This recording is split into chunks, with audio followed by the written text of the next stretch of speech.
Assalamu alaikum. Today we are going to start a new chapter, but before that, a couple of points. First of all, I think I mentioned an assignment in my syllabus as well.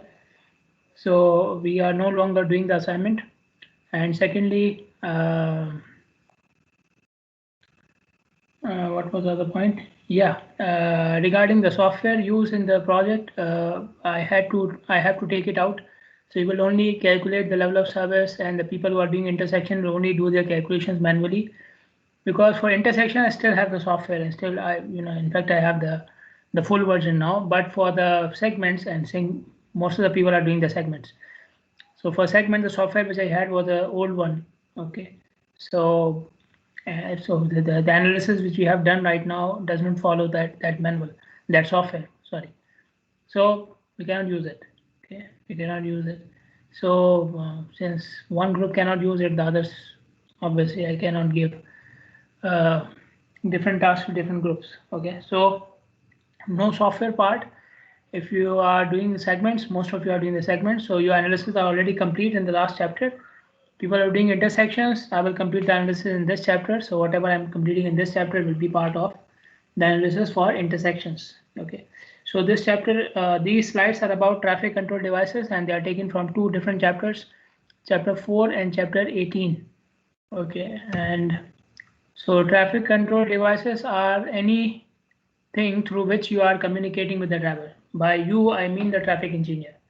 Okay, so you want to tell the driver at which speed he should drive, in which lane he should be, what is his space, what is his right, what are his rights, and so on. So just give me a second.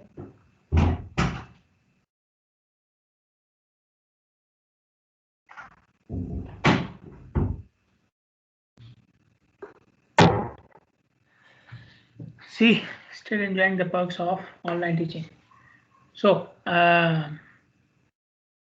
yeah, so I was saying you want to tell the driver when he has a priority to go, when he should stop, and so on and so forth. So everything will be anything by which you are telling him how to drive, that is a traffic control device. Okay, so there are three types of traffic control devices: markings, signs, and signals. Traffic markings, traffic signs, and traffic signals. Before we move on to discussing each one of them, let us discuss some basic concepts. So first of all, the things which we are going to discuss about traffic control devices, which you will find in other textbooks as well, are mainly taken from a manual which is known as Manual on Uniform Traffic Control Devices, MUTCD. Okay, MUTCD. So this manual covers standards for application, design, and placement of traffic control devices. Application means in which condition you will prefer a traffic control device, a particular type of traffic control device. Okay, so in which conditions you will have, let's say, a stop sign, and which condition you will prefer a signal, and which condition you will prefer a roundabout. Okay, in which conditions you will not put lane markings, and which condition lane markings are necessary, and so on and so forth. Okay, so this is application. The design means color, shape, symbol, size, these things. And placement means where you are going to place the signs. With respect to the road, obviously everything is from the perspective of the driver. So from the perspective of the driver, where should this sign or marking or signal should be placed? Okay, so I keep on saying signs and signs, but I basically mean all types of traffic control devices. Okay. This manual was published by Federal Highway Administration, FHWA. Okay, it was first published in 2009, then updated in 2012. After that, they haven't updated the standards. The standards are the same. Obviously, technology is changing, so they are incorporating new technologies, but that is being done locally. So we have a new type of signal. The Bahrain government wants to purchase a new type of signal. They can go ahead, but the size and the signal and the placement and the shape and the color will be the same. The inside technology may be something new, but the look of the sign, the look of the signal will be the same as per the standard given by traffic control, the manual on uniform traffic control devices. Now, why do we need a manual, separate manual? Earlier, it was not a separate manual. There was no specific standards for traffic control devices. They've established this traffic control devices standard exclusively to have uniformity in the use, placement, and design of control devices. Okay, because what was happening that now obviously it started from USA. So in USA, every state had its own standards. So you are traveling from one state to another state, where still inside USA, but still inside America, but you are having different shapes and sizes of the sign. Okay, so this was a problem.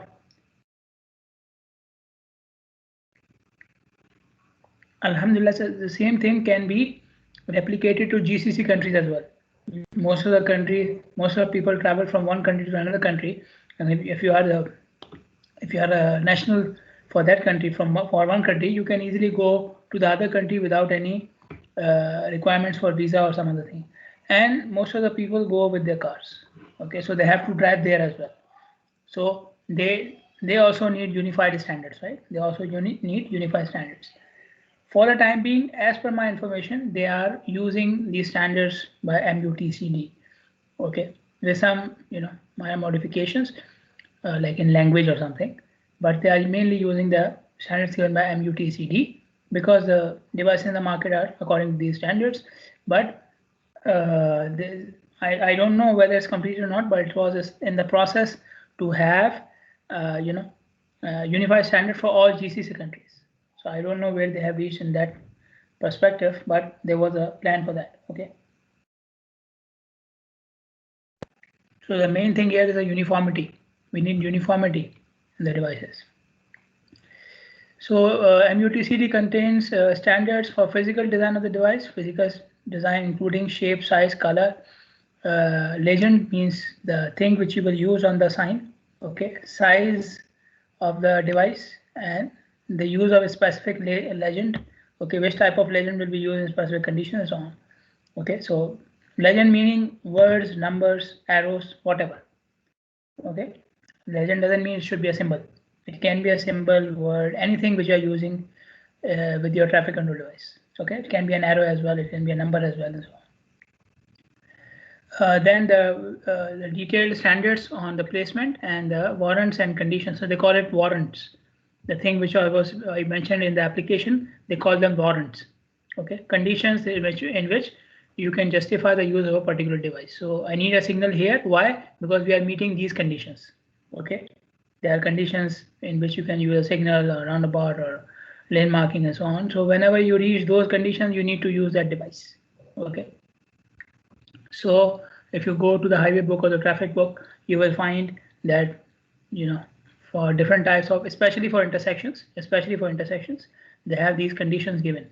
The volume is this much, use a signal. If the traffic accidents are this much, use a roundabout or so on and so forth. Okay.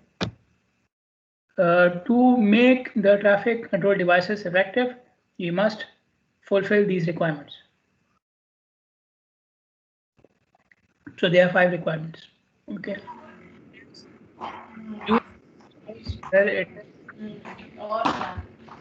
Use traffic control device where it is needed.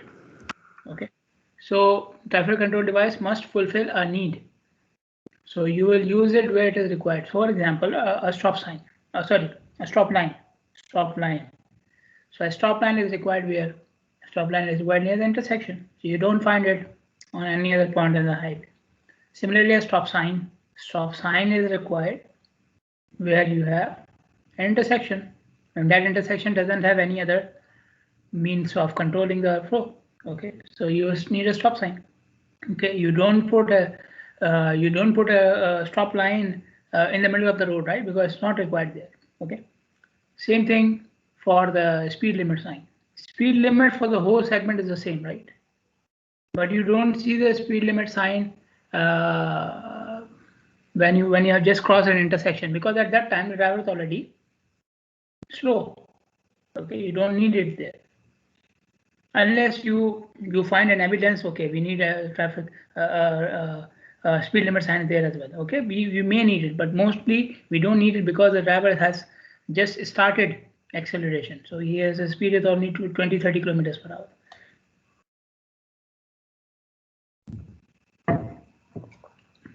Okay, so we select a point where we feel the driver has to look at the sign. Okay, there's a chance he may be over speeding, so he must be communicated about his speed. So usually these are the points where the driver has already achieved high speed. Okay. So pedestrian crossing, you have barriers on both sides of the road. Pedestrian cannot enter, so there is no need for pedestrian crossing, right? Pedestrian crossing is only required where the pedestrian is supposed to cross. Okay. The second point is the device should command attention of the road user. Okay. Let me rephrase it. Okay. The driver doesn't have to look or search for the traffic control device. Okay. It should come in his. We discussed the concept of cone of vision in traffic as well as highway, right? Cone of vision. So we have a fairly clear field of vision in which the driver can easily see, right? The driver can easily see and understand the traffic control device or the message or whatever.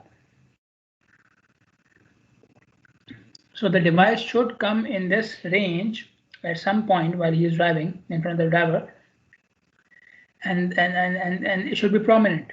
The color, the size, the height, it should be prominent. Okay, so if you have a stop sign, there is hiding behind a tree. Okay, so I'm coming towards an intersection. Now I'm looking for what should I do? This should not happen. Okay, while I'm coming towards the intersection, while I'm looking ahead on the road, the stop sign should come in my cone of vision. Okay, same thing for the signal, same thing for the lane markings, and so on. So you see often, lane markings, because of regular usage, because of regular movement of vehicles over them, they get weared off. Okay, so they have to be repainted. Okay, and you will see the lane markings on main highways are more prominent. Okay, because of high speed and so on. So again, if you just leave the lane markings as they are without any attention, then with the passage of time they will wear off, and then obviously then no lane markings, it will not get attention. Okay, so you repainting of the lane markings are say again to get the attention of the driver. Okay, the device should convey a clear and simple message. For example, now if you go on the roads, you will find where the construction work is going on, you will find some warning sign or something: reduce speed, work ahead.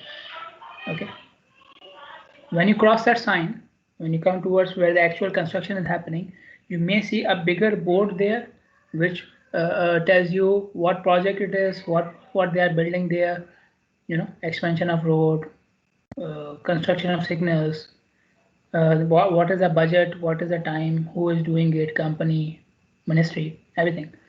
That board is not for you. As a driver, that board is not for you.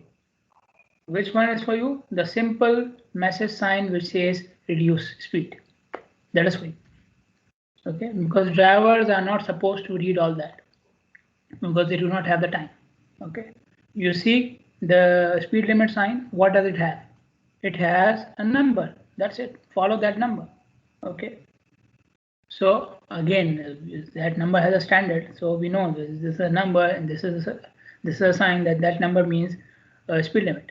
Okay, but the message is quite clear and simple. I just need to see that number, and that's it. They don't say, okay, make your speed 60 kilometers per hour because the road has a curve and the pavement is not good, and so on and so forth. It doesn't say all these things. Just says speed 60. That's it. Okay, even it doesn't say speed as well. It just says 60. And you understand from your experience and from your knowledge that's the speed limit. But the message, what you need to do is very clear and simple. It's just a number. So you don't need time to read it. Okay, it's nothing which you cannot understand. So again, you have to take care of the language as well. You have to take care of the language as well. Then the next point is commanding respect of the road users. This is something they have put it as a separate point, but this is something which is the result of following the other 4 points. If you follow these other 4 points, the 5th point will already happen. Fifth requirement will already be fulfilled. So commanding respect of road users means that you have put a device which is very prominent. Okay, so it is getting the attention. The message is very clear and simple, easy to understand. Okay, so You know, if I'm giving you something which you can understand, if I'm giving you something in Chinese, you know, you buy something from shops, electronic items, and there's something written in Chinese. Okay, if they are made in China, they have something written in Chinese as well. Do you pay attention to that? No, because you know this is not for you, right? Why would it be in Chinese? If it was for you, why would it be in Chinese? Okay, so the message is clear and simple. It is prominent in front of you, and it is fulfilling a need. Now, this is the important point which I want to focus. That fulfilling a need also means the driver should also comprehend the need of that control device there. Okay, there the control device. Okay, let's say warning sign, reduce the speed. Now driver doesn't know why to reduce the speed. Why should I do that? Why should I reduce the speed? Okay, there's a speed limit sign. Okay, for example, you are going on Sheikh Zayed Highway, you come towards the end, and you are taking the turn towards Sheikh Khalifa bin Salman Highway. There's a speed limit sign there. Now at that point, you know why the speed limit sign is there, because your speed at that point is 50-60 kilometers per hour, and the speed of the highway is 120 kilometers per hour. So if I do not warn you that you need to speed up to get into the road, you will create problem for yourself as well as for the driver. So you know that I'm coming from a small road, from a ramp of 1 or 2 lanes, and I'm moving on to this major road. So I must know the speed. So you see the need for putting a speed limit sign there. Okay, you're coming towards an intersection, you see a signal, you know, okay, the signal is getting your attention and respect because you know it's an intersection. Going ahead as per your own will be dangerous. You need to follow the signal. Okay, so this is what we mean. Okay, you are a pedestrian, you want to cross the road. Okay, and the point where you want to cross the road, there's a crosswalk for you there. You see that I need a crosswalk. Okay, the road is busy, too much traffic. I need a crosswalk and a signal. Okay, so you see, then you will follow. Then you will follow you will cross from the crosswalk, and you will cross when the signal is red for that vehicles. Okay, so this is what we mean by commanding respect of the road users. This is hidden in the other points. Then the last thing, which we have discussed previously as well, giving adequate time for a proper response. This is related to placement. The driver should be able to see the sign or see the control device from a distance where he can do the proper response.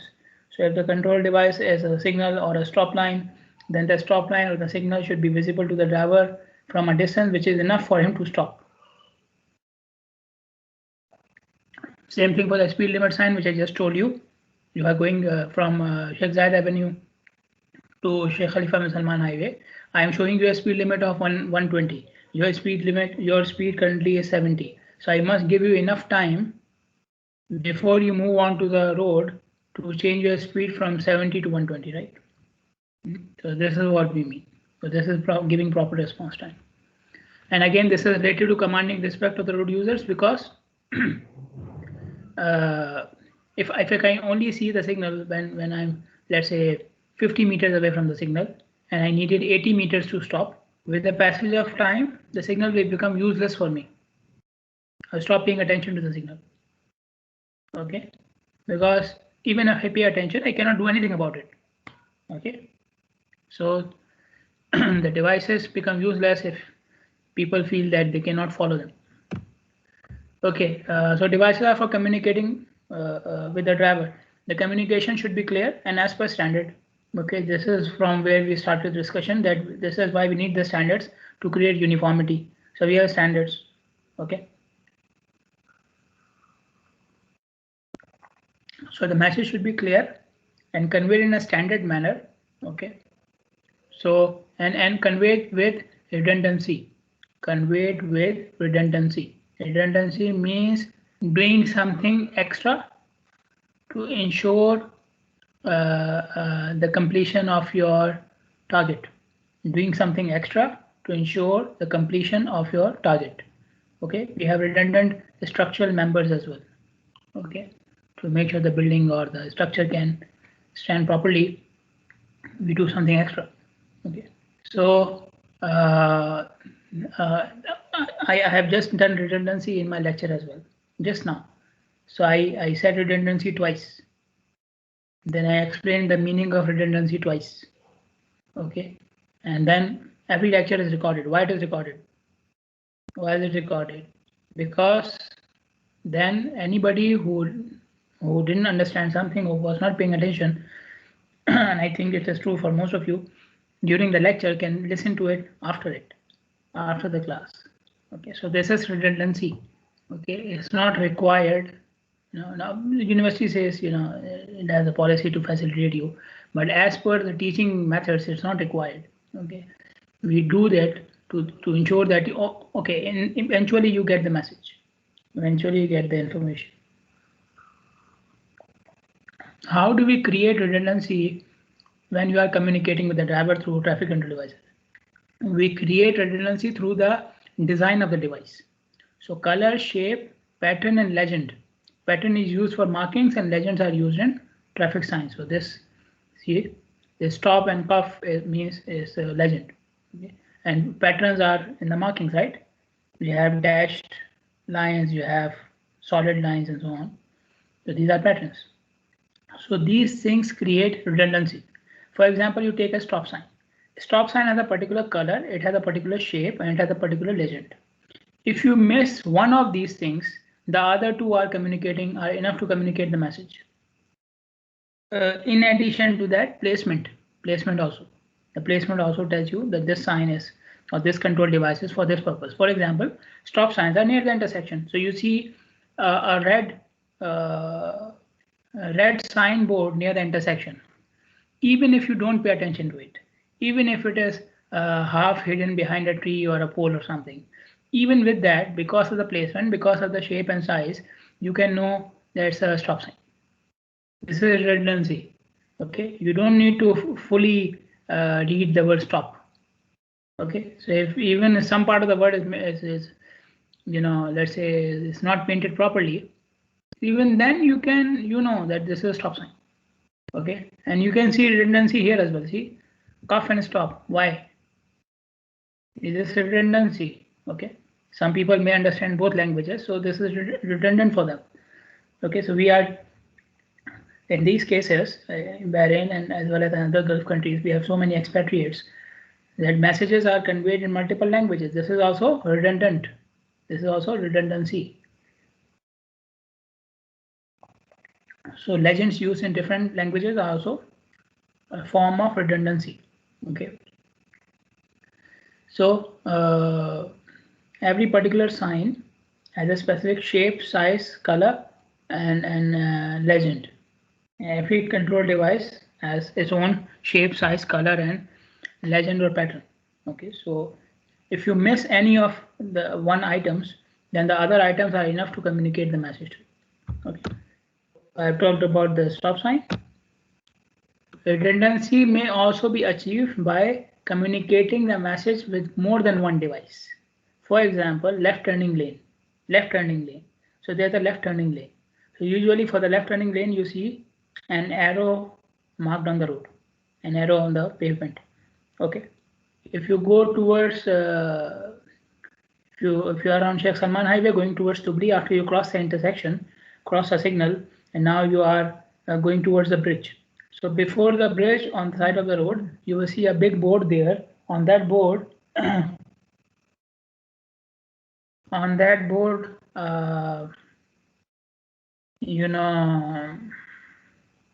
there's a sign that this lane is for turning right, this lane is for going straight, and so on. Okay, so the marking on the pavement is there, then the board is also there. Okay, and the example which they are giving, so you put a marking on the lane, and then there is a signal, a separate signal for left turning as well. So this also tells you, since there's a separate signal for left turning, there must be a separate lane for left turning as well. Okay, one more example, again for the same signal, or you go to any other big intersection, a wide intersection which has left turning lanes, you will see traffic islands.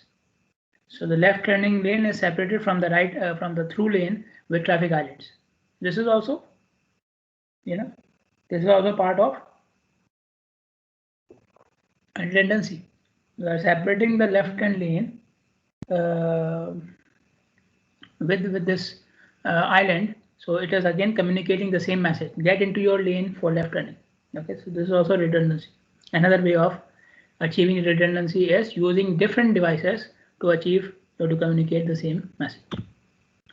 Now let us talk about the traffic control devices, starting with traffic markings. Traffic markings are used everywhere, okay, irrespective of type of road or type of location. You have some sort of traffic marking there, okay, and traffic markings are of three types: longitudinal, transverse, and object markers and delineators, okay.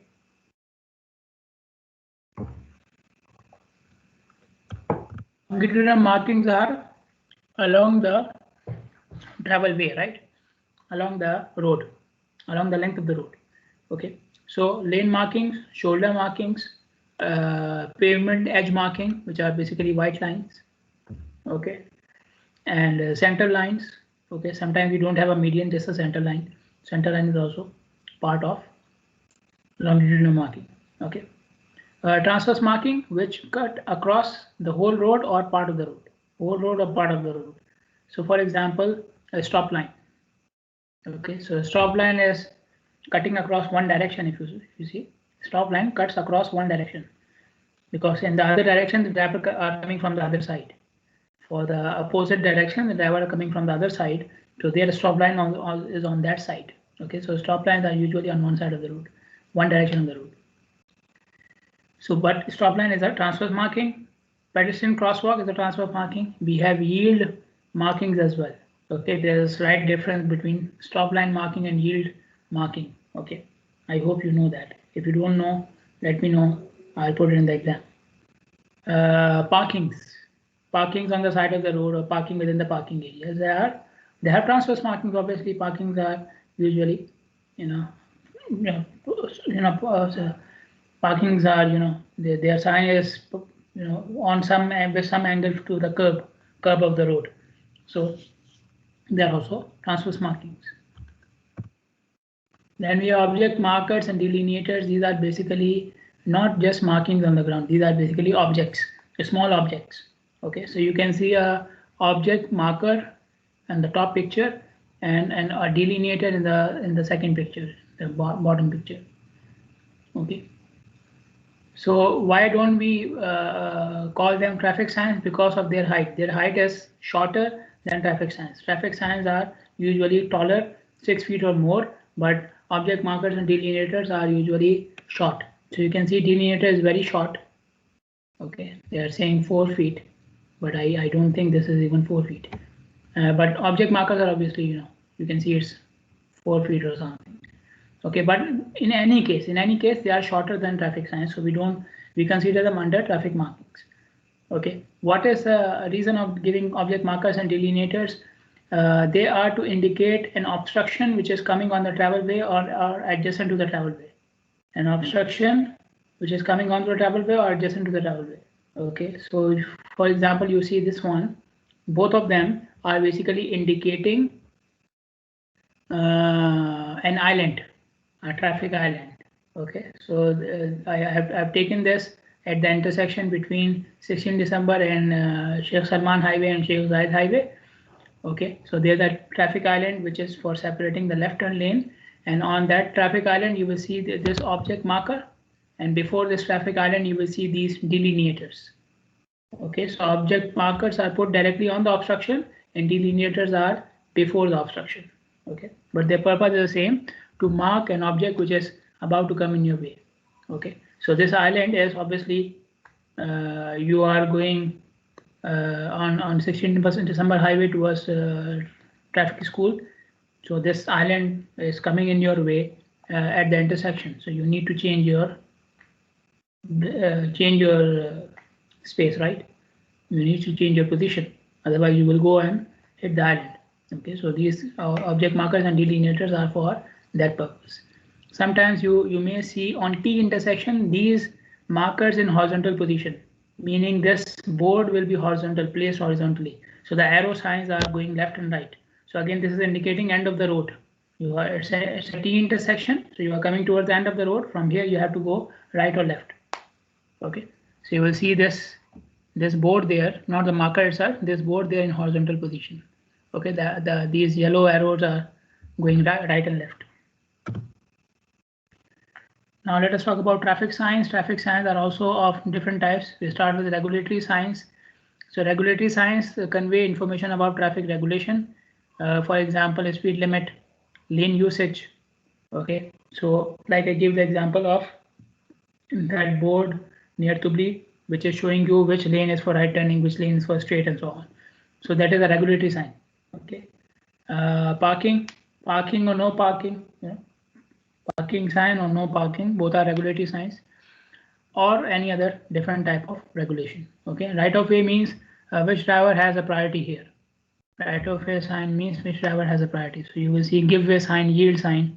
These are basically also regulatory signs. Okay, so speed limit, you already know about that. So regulatory signs must be followed. If you don't follow them, you will break a law, traffic law, and they are related to safety, obviously. You tie something with the law because you feel it is extremely important for the safety of the drivers. Then we have warning signs. Warning signs are for informing the drivers about any upcoming hazard, okay, which he may not see, okay, or for which he may not have enough time to react.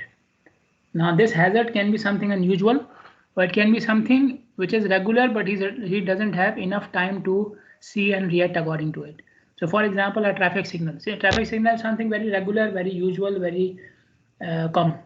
Okay, but sometimes the distance to a traffic signal is the side distance to the traffic signal is limited, or your speed is too high for the available distance. So you will see on the roads traffic signs which are indicating traffic signal after 200 meters or roundabout after 200 meters. Okay, so they are there to increase your reaction time, to increase your not reaction time, to increase the time available for you. Okay, so you may not be able to see the signal, but the sign is already telling you there's a signal, so you can prepare in advance. Or it can be, warning sign can be for something which is unusual, unique. Okay, like this curve, this sort of a curve. This is known as a reverse curve, and we have studied in highway engineering course as well. So this is something very rare. These curves are not common. Okay, so you can see a warning sign there, reduce speed. Okay, other cases can be construction activities and so on. Now warning signs are obviously related to the safety of the driver, but they are not very specific. They are not very specific, so they are not attached with a regulation. So you see this sign, it says reduce speed. Reduce speed to how much? It doesn't say that. Okay, so our driver may reduce his speed to 60 kilometers per hour and pass. Another driver may reduce his speed to 50 kilometers per hour and still pass. Okay, so if what you have to do with the warning sign, like in reaction to the warning sign, is up to you. Okay, the driver will decide his action on the basis of his or her own situation. So warning signs are extremely important for safety, but they are not attached with the traffic regulation because they leave the decision to the driver. And then we have guidance signs which provide you guidance towards your routes, destination, or services that you may be looking for. So for example, this is for destination. This is for destination. You see this one showing you two different destinations if you take this route. Okay, if you go take this direction. Okay, similarly you will see signs that if you go towards this direction you will reach Sheikh Salman Highway or Sheikh Khalifa bin Salman Highway, or you will reach King Fahd Causeway. So King Fahd Causeway or Sheikh Khalifa bin Salman Highway is not your destination, right? You are not going there to sit on the highway. You will get yourself killed. So this is guidance signs to a route. These are guidance signs towards a route. And then services, which services may be important for drivers? Rest stops, fuel stations, mosques in our case. Okay, in our case malls as well, right? So these are the things which can be displayed on guidance signs, and obviously they are not related to safety or traffic regulation. You cannot force a driver to, okay, you have to go to causeway, right? Then we have traffic signals. Traffic signals can be of 9 types. Okay, we have traffic control signals, normal signals for vehicles which are put at intersections. Okay, we have seen them, right? Then we have pedestrian signals. Now the first type, traffic control signals, may also have some margin for pedestrian crossing. So when you're designing traffic control signals, in their timing, you may do some extra calculations for their timing to facilitate the crossing of pedestrians. So you have a signal at an intersection, and at the same intersection, the pedestrians are allowed to cross as well. So obviously that signal must be designed so that the pedestrians can cross within the time given by the signal. Okay. But the second type is exclusive signals for pedestrians, signals like these. So usually they are in the middle of the road. They are not in intersections. And they are exclusively for pedestrians. So they will be only used when pedestrians are crossing it. Okay. So the vehicles do not need these signals. Okay. Obviously vehicles are stopped there when the pedestrians cross, but they do not need it for their movement. It is for the safety of the pedestrians, and it is exclusive. Then we have emergency vehicle traffic control signals. Emergency vehicles including ambulances, fire trucks, and so on. In some countries, these vehicles have sensors in them.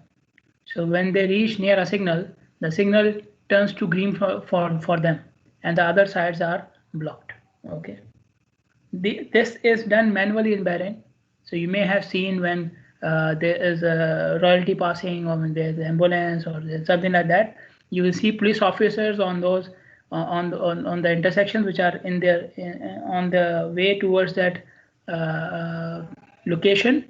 And on those intersections, these police officers basically will manually, block the other sides and allow one side to pass. They will do it manually. Okay, but in other countries, especially for emergency vehicles, obviously you cannot do it for all cases, but especially for emergency vehicles, they have this system in the signals that they can sense the emergency vehicle coming, and they will allow that one to pass. Okay, but in Bahrain it is done manually. Okay, then we have traffic signal for one lane two-way facilities. One lane two-way facilities. This is something interesting. So you have a lane. Okay, one lane. The space, this one is equal to one lane width. Okay, and this lane will be used for this direction as well as this direction, same space. Okay, so you put a signal here and you put a signal here. Okay, drivers are trying to get into this road from this side as well as from this side. Okay, so when you allow the drivers from this side, then this signal will be red, and when you allow it from this side, then this one will be red. So at one time, only one type of driver will be on the street. Driver from one direction will be on the street. Okay, I haven't seen it anywhere, but it's somewhere. Somewhere, that's why it's in the book. Okay, then traffic control signals for freeway entrance ramps. So ramps, last semester, one of my senior design student groups did a senior project on design of ramps. We call them design of ramp signals. You call them ramp meters. Ramp meters. What are ramp meters? You put it on the end of the ramp for the vehicles which are trying to enter the main highway. Sometimes the traffic from the ramp is so much that the traffic of the main highway is getting blocked because of them. So you control them with a signal. Okay, so even if they are too much, they cannot enter at the same time. Traffic signals for movable bridges. Okay, so we have the London Bridge, for example. Okay, so that's a movable bridge. It comes into position and then you can fold it back as well, right? So the bridge is like this, and then you can take one part on this side and the other part on this side, so the bridge is closed. So at the end of the bridges, you need these signals, okay, to indicate to the driver whether the bridge is open for movement or not. Then you have land use control signals, which are basically controlling the activities on the side of the road. Okay, so can you have a pedestrian standing on the side of the road? Can you have a bus stop? Can you have parking, and so on and so forth? So you have signals like that, which are indicating these things which can happen on the side of the road. Then we have flashing beacons. Flashing beacons. So these are basically lights, yellow lights basically, and they are again to the size of object markers and delineators. Okay, and you can see them on the roads where there are some major construction work going on, especially at night. So again, they have the same purpose as a warning sign. Okay, and then we have roadway lights. Okay, this is something again which I haven't seen, but they are showing it in a picture, and this picture is taken from the internet. Okay, so you see these roadway lights are illuminating the pedestrian crosswalk. Okay, so they will provide a better indication to the driver from where they should be crossing. Okay, and obviously he can see it from more distance and the drivers can see it from more distance and so on. Okay, so again it will increase the safety, especially for pedestrians crossing. Then there are a couple of points you have to keep in mind. Once you install a traffic signal, it cannot be switched off. Once you install a traffic signal, it cannot be switched off. Okay, traffic signal must remain operational throughout all times. So you cannot say, okay, during night time there is no traffic. Why should I waste energy on operating the signal? No, you have to keep it on. Okay.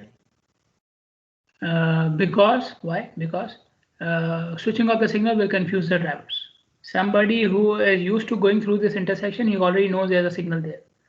So when he comes to that intersection, the signal is off. So if he is somebody like me, who gets confused very often and very easily, so he will first of all think, where am I? Am I going in the right direction or not? Because there's supposed to be a signal there. And if he is more intelligent, then he would get confused about what should I do now? The signal is closed. What should I do? When should I move? When should I stop? Should I stop before moving or should I just continue at my speed? Okay, so it will confuse the drivers. You may say, okay, why not put a stop sign with the signal? Okay, so during that the driver will follow the stop sign. No, again the answer is no. You cannot do it because it's again prohibited, because it will create confusion in the daytime. Then it will create confusion in the peak hours or the normal traffic hours then. Okay, because drivers will come to the signal is green, there is a stop sign on the road, what should he do? Okay, so to avoid any confusion, we must operate the signals at all times, okay, without any other complementary sign there.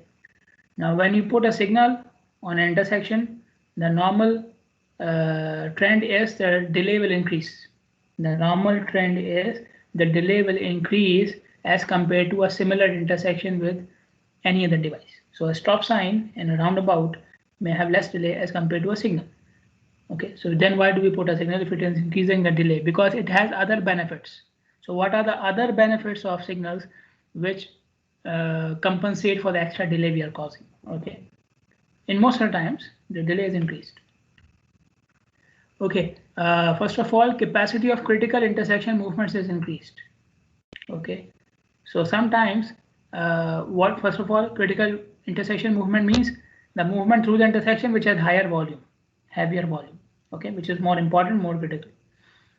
So a signal will give more time to that side, so the capacity of that side will increase. If you leave it without the signal, maybe the people from the minor movements are blocking this major movement, so they must be they are not getting their due time. So this is unfair. This is justice. Everybody should get the time according to their need. Okay, justice is not that you give equal time to everybody. Justice is that you give more time to the movement which requires more time. Okay, this is justice. So the signal can do that. Obviously, you cannot leave it to the driver, otherwise, minor movements might be blocking the major one. Frequency and severity of accidents is reduced, especially right angle and turning accidents. Right angle is this one. This is a right angle accident. So obviously with a signal you will not have that, because you will not allow these movements to happen at the same time. You will be in different phases of the signal, right? Similarly, turning movements, whichever turning movement you want to block, you can block it. Okay. So most of the severe accidents are avoided because of the signal, because these movements will happen at different times, and obviously pedestrian accidents will also reduce, because then pedestrians will only cross hopefully during the red time. Okay, so pedestrian accidents, right angle accidents, turning accidents, they are considered to be among the most dangerous ones compared to all types of accidents. So signals can save these the top most dangerous accidents. Okay, signals can provide nearly continuous movement for through traffic on arterial. Okay, now for example, you are on 16 December highway. Now 16 December highway has signals, and these signals are for people who are coming from education area or the other streets from Rifa or something. So the priority is for the major movement, the movement which is going straight on 16 December highway. So you may find that there's a green signal for you, The first signal is green for you. You reach the next one, it becomes green for you. And when you reach the next one, it becomes green for you. Okay, so the signals are coordinated with each other. So you can move continuously, and when you are moving continuously, obviously your speed will be higher. So flow on your highway is also higher. Higher speed means better flow. So signals through coordination can achieve continuous movement at higher speeds along the arterials. Obviously, people on the minor streets, people who are coming from recreational area or Rifa or some other, from the stadium side, obviously they will have a slightly higher delay. They will have a slightly higher delay, but the main movement is being facilitated. Okay, and this is why they are now building new signals at the Salmanbag Avenue and in the, on the, Salmanbag Avenue and the other one, Sheikh Zayed Highway. They have already completed a signal at the Ramli Mall intersection. Now building a new one at the other next one, and then when you go towards Salmanbag Avenue, Salmanbag Road, they are also building a series of signals. They are removing the roundabouts, so you will have a coordination. So you can move continuously from Sheikh Zayed Highway towards Sheikh Salman Highway or towards Sheikh Khalifa bin Salman Highway through the series of signals. Okay, so this is one of the reasons of providing a series of signals there. They provide interruption in heavy traffic to allow pedestrian and minor movements to cross as well. Because sometimes what happens if you have a roundabout, for example, you are waiting at the roundabout, traffic on your direction is not so much. Traffic in your direction is very low, but you are not getting the chance to enter the roundabout because the other direction has so much volume that the people keep on coming from there. If you go towards Rifa Clock Tower, you can see this. You can see it there. Okay. So most of the times the traffic from the Rifa side is very high, where it's a market area, commercial area, and so on. So the traffic from that side is normally very high. So if you are from any other side, then your chance of entering the roundabout is very low. And sometimes this creates a long queue even on your side with low traffic. And same thing with the pedestrians as well. Traffic from the heavier side keeps on coming, and the people from the other side do not get a chance at all. Okay, so signal again will do the justice. Signal will do the justice for them as well. Okay, so it will reduce, so it will make sure that the other movements, including the pedestrians, also have some time, at least a required time for them. Okay, so signals can work for the benefit of major movements as well as minor movements and pedestrians. Okay, so I will stop here.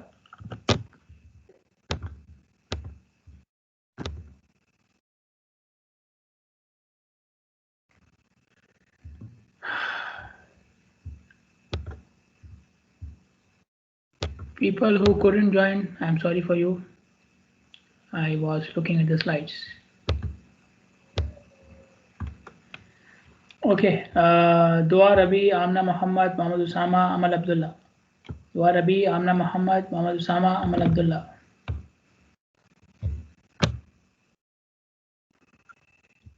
And Naman, Usama, Naman. Ali Muhammad, Hakima Ali, Zahra Sayyid, Fawz Adil. Ali Muhammad, Hakima Ali, Zahra Sayyid, Fawz Adil. Ali Muhammad, Zahra Sayyid. Amna joined. Okay, good. See, you guys are so intelligent. If I leave you to your own intelligence, you find a way. I'm happy for you. So Ali and Zahra are here, right?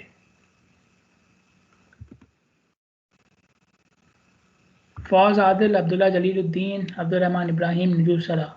Fawz Adil, Abdullah Jaliluddin, Abdul Rahman Ibrahim, Nujur Salah. Okay.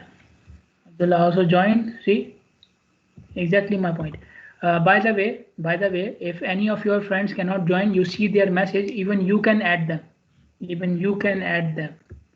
Okay, in the meeting, you can do that. Okay. Nadine Hussam, Zahra Riyad, Abu Bakr Ghani, Zainab Ali. Nadine Hussam, Zahra Riyad, Abu Bakr Ghani, Zainab Ali. Abu Bakr, Zainab, Nadine, and was it Zahra Riyad?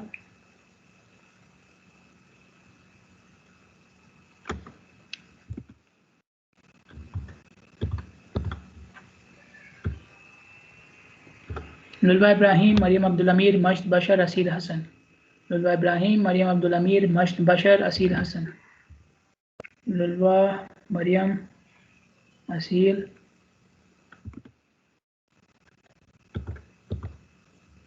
If I mark your attendance, you can leave or lower your hand. If I mark your attendance, leave or lower your hand. Ali Mustafa, Hamad Khalid, Abdullah Husamuddin. Ali Mustafa, Hamad Khalid, Abdullah Husamuddin. Abdullah Hamad.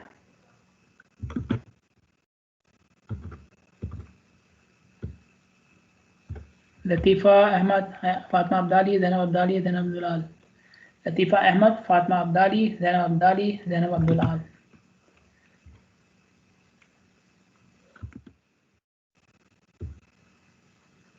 Ala Salman, Isra Abdul Kareem, Ali Abdul Razak, Elizabeth Ann. Ala Salman, Isra Abdul Kareem, Ali Abdul Razak, Elizabeth Ann. Ali and Isra.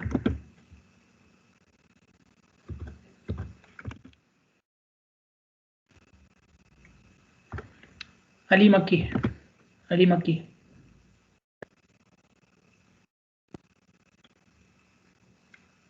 Okay, anybody left from this section? Anybody else left from this section?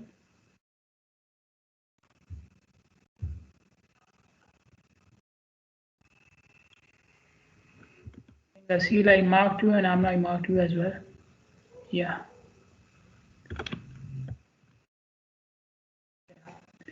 Okay, so I'm going for section 1 now. People from section 1. Sarah. People from section 1. Sarah, Huda, Dana Isa.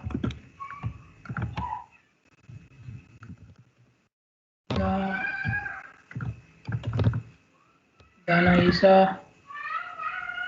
Who else? Khalid Qasim.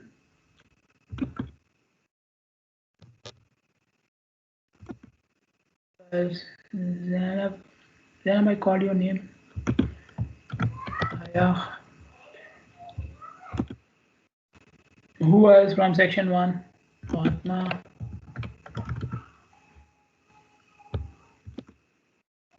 Okay, Mahmoud Adil.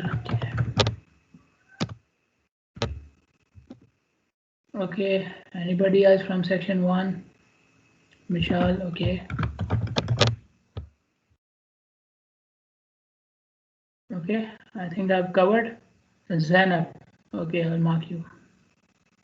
Fatma, I marked you.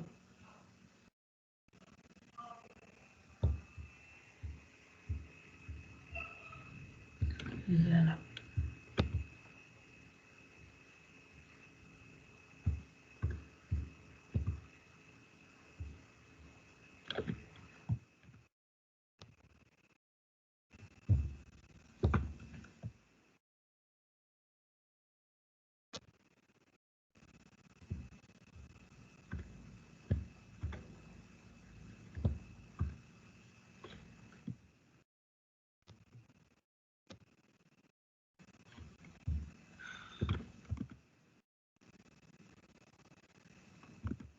I think I marked you.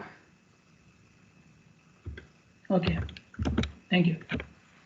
Okay, done. Okay, see you guys tomorrow, inshallah. Assalamu alaikum.